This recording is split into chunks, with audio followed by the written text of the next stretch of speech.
ತರಿಸುವ ಕೆಲಸ ಮೈತ್ರಿಯಿಂದ ಆಗಬಾರದು. ನಿಮ್ಮ ಹತ್ರ ದಾಖಲೆಗಳಿದ್ರೆ ಪ್ಲೀಸ್ ಪ್ರೊಡ್ಯೂಸ್ ಮಾಡಿ, ಕೇಂದ್ರ ಚುನಾವಣಾ ಆಯೋಗದ ಗಮನಕ್ಕೆ ತಗೊಬನ್ನಿ. ಆಮೇಲೆ ಮುಂದೆ ಏನು ಆಕ್ಷನ್ ಮಾಡ್ತಾರೆ ಕಾದ್ ನೋಡೋಣ. ಓಕೆ, ಮುಂದಿನ ಸುದ್ದಿ ನೋಡ್ತಾ ಹೋಗಿದಾದ್ರೆ ರಾಜ್ಯದಲ್ಲಿ ಕಾಂಗ್ರೆಸ್ ಸರ್ಕಾರ ವರ್ಸಸ್ RSS ಸಮರ ಮುಂದುವರಿತಾ ಇದೆ. ಬ್ಯಾನ್ ಚರ್ಚೆ ನಡುವೆಯೇ ಬೆಳಗಾವಿಯಲ್ಲಿ RSS ಬಿಗ್ ಮೀಟಿಂಗ್ ಮಾಡ್ತು. ಇವತ್ತು ಅಖಿಲ ಭಾರತ RSS ಪ್ರಾಂತ ಸಂಚಾಲಕರ ಆನ್ಯುವಲ್ ಮೀಟಿಂಗ್ ಅನ್ನ ಅಂದ್ರೆ ವಾರ್ಷಿಕ ಸಭೆಯನ್ನ ಮಾಡಿದ್ದಾರೆ. ಎಲ್ಲಿ? ಬೆಳಗಾವಿಯಲ್ಲಿ 3 ದಿನ RSS ಪ್ರಚಾರಕರ ಸಭೆ ಇದೆ. ಇವತ್ತು ಕೂಡ ನಡೀತು.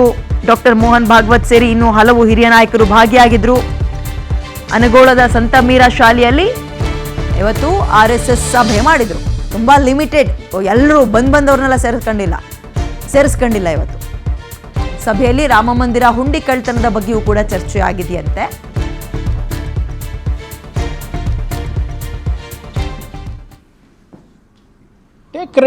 RSS ಅವ್ರು ಏನೇನು ಮಾಡ್ತಾರೆ ಮಾಡ್ಕೊಳ್ಳಿ, ಅದಕ್ಕೇನು ತೊಂದರೆ ಇಲ್ಲ. ನಾವೇನು ಹೇಳ್ತಾ ಇರೋದು ಟ್ರಾನ್ಸ್ಪರೆನ್ಸಿ ತಗೊಂಡು ಬನ್ನಿ. ನೀವು ಎಲ್ಲದಕ್ಕೂ ಕ್ರೆಡಿಟ್ ತಗೊಂಡ್ರಲ್ಲ,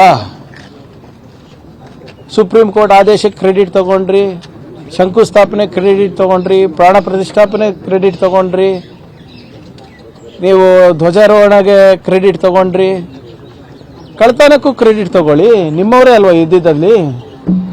ನಿಮ್ಮ ಚಂಪಕ್ ರಾಯ್ ಅಂಡ್ ಕಂಪನಿ ಎಲ್ಲರೂ VHP ದವರಲ್ವಾ, ಅಧಿಕೃತ ಆಫೀಸ್ ಬೇರರ್ಸ್ ಅವರು, ಪದಾಧಿಕಾರಿಗಳವರು. VHP ಹುಟ್ಟಾಕಿದ್ ಯಾರು? ಗೋವಾಲ್ಕರ್ ಅವರು ಯಾರು? ನಿಮ್ಮ ಲೀಡ್ರೇ ಅಲ್ವಾ, RSS ಲೀಡ್ರೇ ಅಲ್ವಾ. Take credit for this also. ಬಹಿರಂಗವಾಗಿ ಬಂದು ಸುಮ್ಮನೆ ನಿಮ್ಮ ಯಾವುದೋ ಒಂದು ಚಾನೆಲ್ನಲ್ಲಿ ಹೇಳ್ಬಿಟ್ಟು ಸೋಷಿಯಲ್ ಮೀಡಿಯಾನಲ್ಲಿ ಬಿಡೋದಲ್ಲ. ಏನಾಗಿದೆ, ಹೇಗಾಗಿದೆ, ನಿಮಗೆ ಎಷ್ಟು ಪಾಲು ಬಂದಿದೆ, ಬೇರೆಯವ್ರಿಗೆ ಎಷ್ಟು ಕೊಟ್ಟಿದ್ದೀರಾ, ಭಕ್ತಾದಿಗಳಿಗೇನು ನೋವಾಗಿದೆ, ಅದನ್ನು ಹೇಗೆ ನಿವಾರಣೆ ಮಾಡ್ತೀರಾ ಹೇಳಬೇಕಲ್ಲ. RSS ಅವ್ರು ಏನೇನು ಮಾಡ್ತಾರೆ ಮಾಡ್ಕೊಳ್ಳಿ, ಅದಕ್ಕೆ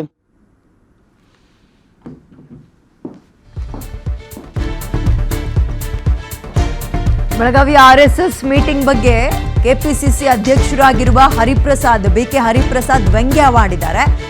ಗಜನಿ ಬಿಟ್ರೆ ರಾಮ ಮಂದಿರ ಲೂಟಿ ಮಾಡಿದ್ ಇವರೇ.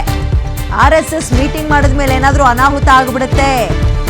MM ಕಲಬುರ್ಗಿ, ಗೌರಿ ಲಂಕೇಶ್ ಅಂತವರ ಹತ್ಯೆ ಆಗಿತ್ತು. ಅದಕ್ಕೂ ಮುಂಚೆ RSS ಮೀಟಿಂಗ್ ಆಗಿತ್ತು.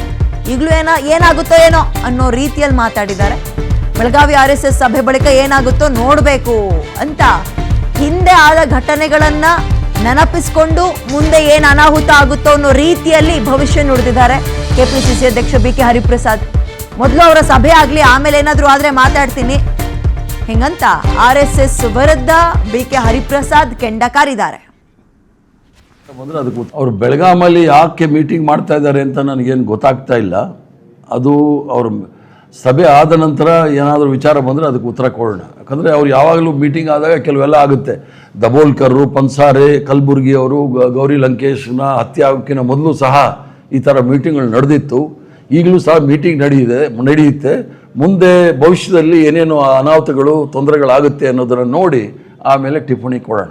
ಏನಾದರೂ ಆಗಿದೆ. ಅವ್ರ ಮೀಟಿಂಗ್ಗಳಾದ ತಕ್ಷಣ ನೀವು ಇತಿಹಾಸವನ್ನು ನೋಡ್ಕೊಂಡು ಬನ್ನಿ. ಮೀಟಿಂಗ್ ಮಾಡಿದ್ಮೇಲೆ ಏನಾದರೂ ಮಾಡಿದ್ದಾರೆ. ಅವರು ಬೆಳಗಾಮಲ್ಲಿ ಯಾಕೆ ಮೀಟಿಂಗ್ ಮಾಡ್ತಾ ಇದ್ದಾರೆ ಅಂತ ನನಗೇನು ಗೊತ್ತಾಗ್ತಾ ಇಲ್ಲ. ಅದು ಅವ್ರ ಸಭೆ ಆದ ನಂತರ ಏನಾದರೂ ವಿಚಾರ ಬಂದರೆ ಅದಕ್ಕೆ ಉತ್ತರ ಕೊಡೋಣ. ಯಾಕಂದರೆ ಅವ್ರು ಯಾವಾಗಲೂ ಮೀಟಿಂಗ್ ಆದಾಗ ಕೆಲವೆಲ್ಲ ಆಗುತ್ತೆ. ದಬೋಲ್ಕರ್, ಪನ್ಸಾರೆ, ಕಲಬುರ್ಗಿ ಅವರು, ಗೌರಿ ಲಂಕೇಶ್ನ ಹತ್ಯೆ ಆಗೋಕ್ಕಿಂತ ಮೊದಲು ಸಹ ಈ ಥರ ಮೀಟಿಂಗ್ಗಳು ನಡೆದಿತ್ತು. ಈಗಲೂ ಸಹ ಮೀಟಿಂಗ್ ನಡೆಯುತ್ತೆ. ಮುಂದೆ ಭವಿಷ್ಯದಲ್ಲಿ ಏನೇನು ಅನಾಹುತಗಳು, ತೊಂದರೆಗಳಾಗುತ್ತೆ ಅನ್ನೋದನ್ನು ನೋಡಿ ಆಮೇಲೆ ಟಿಪ್ಪಣಿ ಕೊಡೋಣ. ಏನಾದರೂ ಆಗಿದೆ. ಅವ್ರ ಮೀಟಿಂಗ್ಗಳಾದ ತಕ್ಷಣ ನೀವು ಇತಿಹಾಸವನ್ನು ನೋಡ್ಕೊಂಡು ಬನ್ನಿ. ಮೀಟಿಂಗ್ ಮಾಡಿದ್ಮೇಲೆ ಏನಾದರೂ ಮಾಡಿದ್ದಾರೆ. ಅವರು ಬೆಳಗಾಮಲ್ಲಿ ಗೌರಿ ಲಂಕೇಶ್ ಸೇರಿದಂತೆ ಇನ್ನೂ ಹಲವರ ಹತ್ಯೆ ಆಯ್ತಲ್ಲ, ಅದ್ರ ಹಿಂದೆ RSS ಮೀಟಿಂಗ್ ಆಗಿತ್ತು. ಸೊ ಈಗೊಂದು RSS ಮೀಟಿಂಗ್ ಮಾಡ್ತಾ ಇದ್ದಾರೆ. ಮುಂದಕ್ಕೆ ಏನಾಗುತ್ತೋ ಗೊತ್ತಿಲ್ಲ, ಆದ್ಮೇಲೆ ಮಾತಾಡ್ತೀನಿ ಅಂತ ಇದ್ದಾರೆ. ಆಮೇಲೆ ಬೆಳಗಾವಿಯನ್ನು ಯಾಕೆ ಆಯ್ಕೆ ಮಾಡ್ಕೊಂಡ್ರು ಅದು ಕೂಡ ಮಾಹಿತಿ ಇಲ್ಲ ಅಂತ RSS ವಿಚಾರವಾಗಿ ವ್ಯಂಗ್ಯ ಮಾಡುವ ಕೆಲಸವನ್ನ ಮುಂದುವರಿಸ್ಕೊಂಡು ಹೋಗಿದ್ದಾರೆ. ಓಕೆ, ಇವತ್ತು RSS ಸಭೆ ಆಯಿತು. ಯಾರೆಲ್ಲ ಭಾಗಿಯಾಗಿದ್ರು ಅಂತ ನೋಡೋದಾದ್ರೆ ಅದರ ಮುಖ್ಯಸ್ಥ ಮೋಹನ್ ಭಾಗವತ್ ಅವರು ಸೇರಿದಂತೆ ಇನ್ನು ಹಲವು RSSನ ಸಂಚಾಲಕರು ಇವತ್ತು ಭಾಗಿಯಾಗಿದ್ರು. ಬೆಳಗಾವಿಯಲ್ಲಿ ಈ ಮೀಟಿಂಗ್ ಮಾಡಿದ್ರು. ಏನು ಉದ್ದೇಶ, ಅಜೆಂಡಾ ಏನಿತ್ತು ಇವ್ರದ್ದು?